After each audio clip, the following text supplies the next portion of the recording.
திருமணமானவங்க ஆக போறவங்க sugar and வயதுகத்தால இல்லற வாழ்க்கையில நிம்மதி இழந்தவங்க குழந்தையின்மை இது எல்லாத்துக்குமே சேர்த்த ஒரே தீர்வுன்னு பாத்தீங்கன்னா மா naturals presents mister perfect extra gold. உலகத்திலேயே முறையா 26 வகையான இயற்கை மூலிகளால நம்ம தமிழ்நாட்டில் உருவாக்கப்பட்ட ஒரு பவுடர் ஃபார்மட்லான ப்ராடக்ட் தான் இது. தமிழகம் உட்பட 13 நாடுகள்ல கேஷ் ஆன் டெலிவரி ஃபெசிலிட்டி இதுக்கு இருக்கு. 1 லட்சத்துக்கும் அதிகமான ஹாப்பி ஃபேமிலிஸ் அண்ட் ஆயிரக்கணக்கான தம்பதிகளுக்கு குழந்தை பாக்கியம் கிடைச்சிருக்கு. இந்த ப்ராடக்ட்டை வாங்கி பயன்படுத்தின வாடிக்கையாளர்களே பல பேரும் டிஸ்ட்ரிபியூட்டர்ஸா மாறி இருக்காங்க. இந்த அளவுக்கு சக்சஸ்ஃபுல் ப்ராடக்டான இதை பத்தி நீங்க என்ன தெரிஞ்சுக்கணும்னா டிஸ்கிரிப்ஷன் பாக்ஸ்ல கொடுக்கப்பட்டிருக்க நம்பர்ஸ்க்கு டயல் பண்ணுங்க.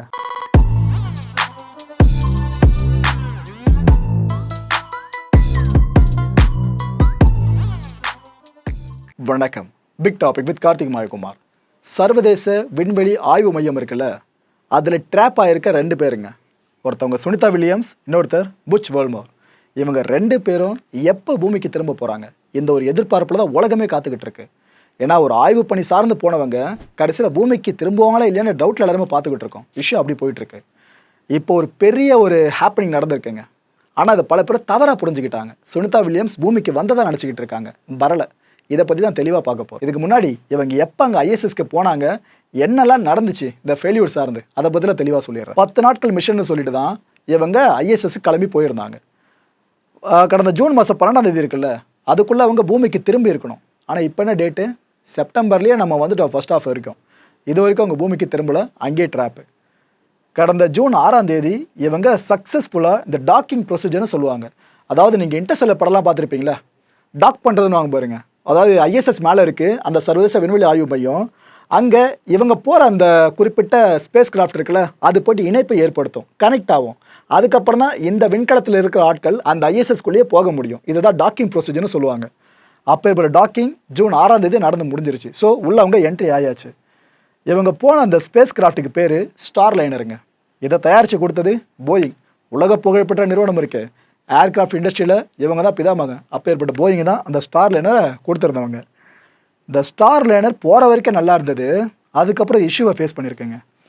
ப்ரொபல்ஷன் சிஸ்டம் இருக்குல்ல, ஆக்சுவலாக இதை தான் ஒரு விண்கலத்தையும் உந்தோம். இந்த ப்ரொப்பல் பண்ணி மூவ் பண்ணி கொண்டு போயிட்டுருக்கோம் மேலேன்னு சொல்லிட்டு. அப்போ ஏற்பட்ட ப்ரொபல்ஷன் சிஸ்டமில் ஹீலியம் கசிவு நடந்திருக்குங்க, இந்த லீக்கேஜ்.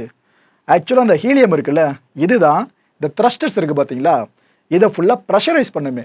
இது ப்ரெஷரைஸ் பண்ண தான் அந்த த்ரஸ்டர்ஸ் ஃபங்க்ஷன் ஆகும், அப்படியே உந்த செய்யும். இதெல்லாம் சேர்த்து அந்த அமைப்புக்கு பேர் தான் ப்ரொபல்ஷன் சிஸ்டம்னு சொல்லுவாங்க. ஸோ த்ரஸ்டர்ஸில் மால் ஃபங்க்ஷன் ஆகிட்டு இருக்கா. இந்த ஸ்டார் லைனரில் ஒட்டுமொத்தமாக பார்த்தீங்கன்னா மேனுவரிங் த்ரஸ்டர்ஸ் 28 இருக்குது. அந்த 28ல் 5 த்ரஸ்டர்ஸ் பழுதாயிடுச்சு.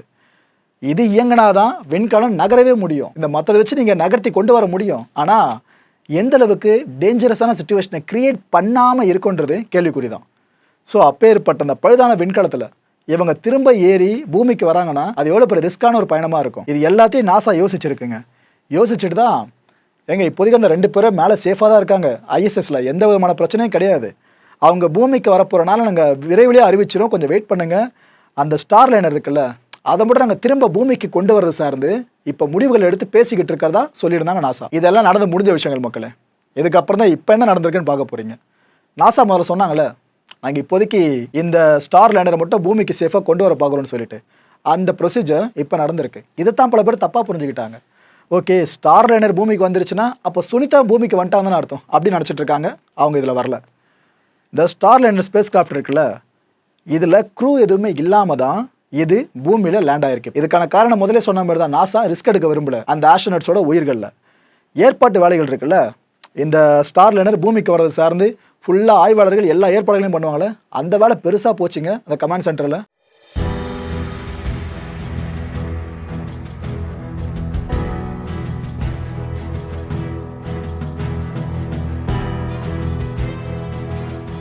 ஸோ ப்ரீ ஒர்க் எல்லாம் முடிஞ்சிருச்சு. இதுக்கப்புறமா கரெக்டாக 6:04 மணி வாக்கில் சாயங்கால டைமில் ஸ்டார் லைனர் அட்டானமஸ்லி அன்டாக் பண்ணிச்சுங்க.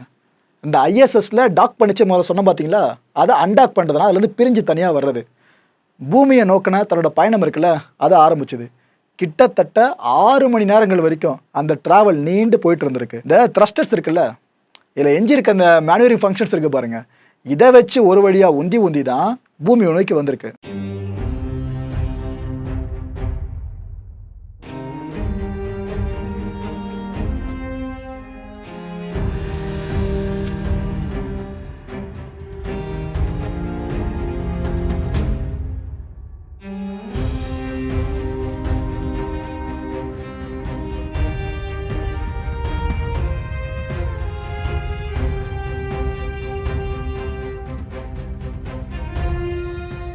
கரெக்டாக நைட் ஒரு 11 மணி வாக்கில் அரௌண்ட் அந்த டைமில் தான் இந்த ஸ்டார் லைனர் ஒரு வழியாக ஏர்த்தோட அட்மாஸ்பியர் இருக்குல்ல அங்கே ரீச் ஆகிடுச்சிங்க, என்டர் ஆகிடுச்சு. ஸ்பீடு எவ்வளோ தெரியுமா? மணிக்கு 17,000 மைல், அதாவது கிலோமீட்டரில் சொல்கிறதா இருந்தால் மணிக்கு 27,400 கிலோமீட்டர் வேகத்தில் அது ரீச் பண்ணியிருக்கு. இதுக்கப்புறம் ஒரு 45 நிமிஷம் கழித்து அந்த விண்கலத்திலேருந்து பேராஷூட்ஸ் இருக்குல்ல அது அப்படியே பிரிய ஆரம்பிக்குது. ஏன்னா வேகத்தை குறைக்கணுமே, அவ்வளோ ஃபோர்ஸ்ஃபுல்லாக வந்து ஹிட் பண்ணால் முடிஞ்சு போயிடுச்சு ஸ்டார் லைனரு. அதோட வேகத்தை குறைக்க பேராஷூட்ஸை ஓப்பன் ஆச்சு.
நியூ மெக்சிகோவில் இருக்க ஒரு பாலைவன பகுதிங்க. ஆக்சுவலாக அது ஒயிட் சாண்ட் ஸ்பேஸ் ஹாப்னு சொல்லுவாங்க. இங்கே எல்லா விதமான ஆயத்த பணிகளையும் மேற்கொண்டு ஆல்ரெடி வச்சுட்டாங்க. ஓகே, இங்கே தான் வந்து அந்த விண்கலம் லேண்ட் ஆக போகுது, நாம் இப்போ இந்த இடத்துல ஆயத்த பணிகள் இருக்கலாம்னு சொல்லிட்டு நினச்ச மாதிரியே அந்த ஒரு விண்கலம் இங்கே வந்து சேஃபாக லேண்ட் ஆச்சு. இதுக்கப்புறம் இங்கே கார்கள்லாம் அணிவகுத்து போகிற காட்சிகள் இருக்குது, அப்படி இருந்துச்சுங்க. ஏன்னா இதுக்காக தான் காத்துக்கிட்டு இருந்தாங்க. பட் கூட வில்லியம்ஸாக வந்திருந்தானே இன்னும் சந்தோஷமாக இருந்திருக்கும், மிஸ் ஆகிடுச்சு.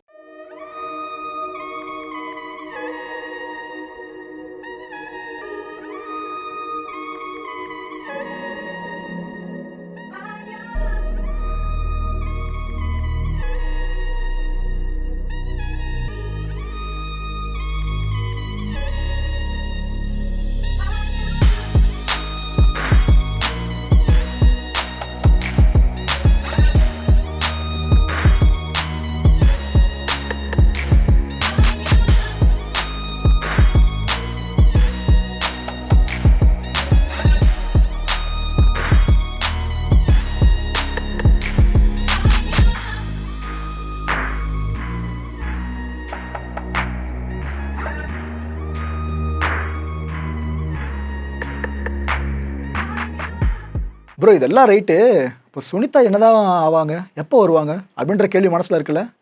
ஆக்சுவலாக அதுக்கான பதில் பார்த்தீங்கன்னா அடுத்த வருஷம் பிப்ரவரி மாதம் வாக்கில் தான் அவங்க பூமிக்கு திரும்ப வாய்ப்பு இருக்கிறதா சொல்லப்பட்டிருக்கு. நாசா தரப்புலேயே சொல்லப்பட்டிருக்கு. இது அவ்வளோ நாட்கள் வரைக்கும் அவங்க ஐஎஸ்எஸ்ல தான் இருக்கணும், சர்வதேச விண்வெளி ஆய்வு மையம் இருக்குல்ல, அங்கே தான் இருக்கணும் அவங்க. நாசாவோட அடுத்த பெரிய ஹோப் என்ன தெரியுமா? ஸ்பேஸ் எக்ஸோட க்ரூ டிராகனுங்க. ஆக்சுவலாக எமர்ஜென்சி வெஹிக்கிள் சார்ந்து தான் இவ்வளோ எதிர்பார்ப்பு நாசாவுக்கு ஸ்பேஸ் எக்ஸ் மேலே இருக்குது. இதில் இன்னொரு விஷயம், அப்படி ஓரமாக நின்று போயிங் பார்த்துக்கிட்டு இருக்கோம். சரி ஸ்பேஸ் எக்ஸ் என்ன தான் பண்ணுவோம் பார்ப்போன்ட்டு. விஷயம் எப்படி போகுது பார்த்தீங்களா? இது மிகப்பெரிய தொழில் போட்டியாக மாறும்.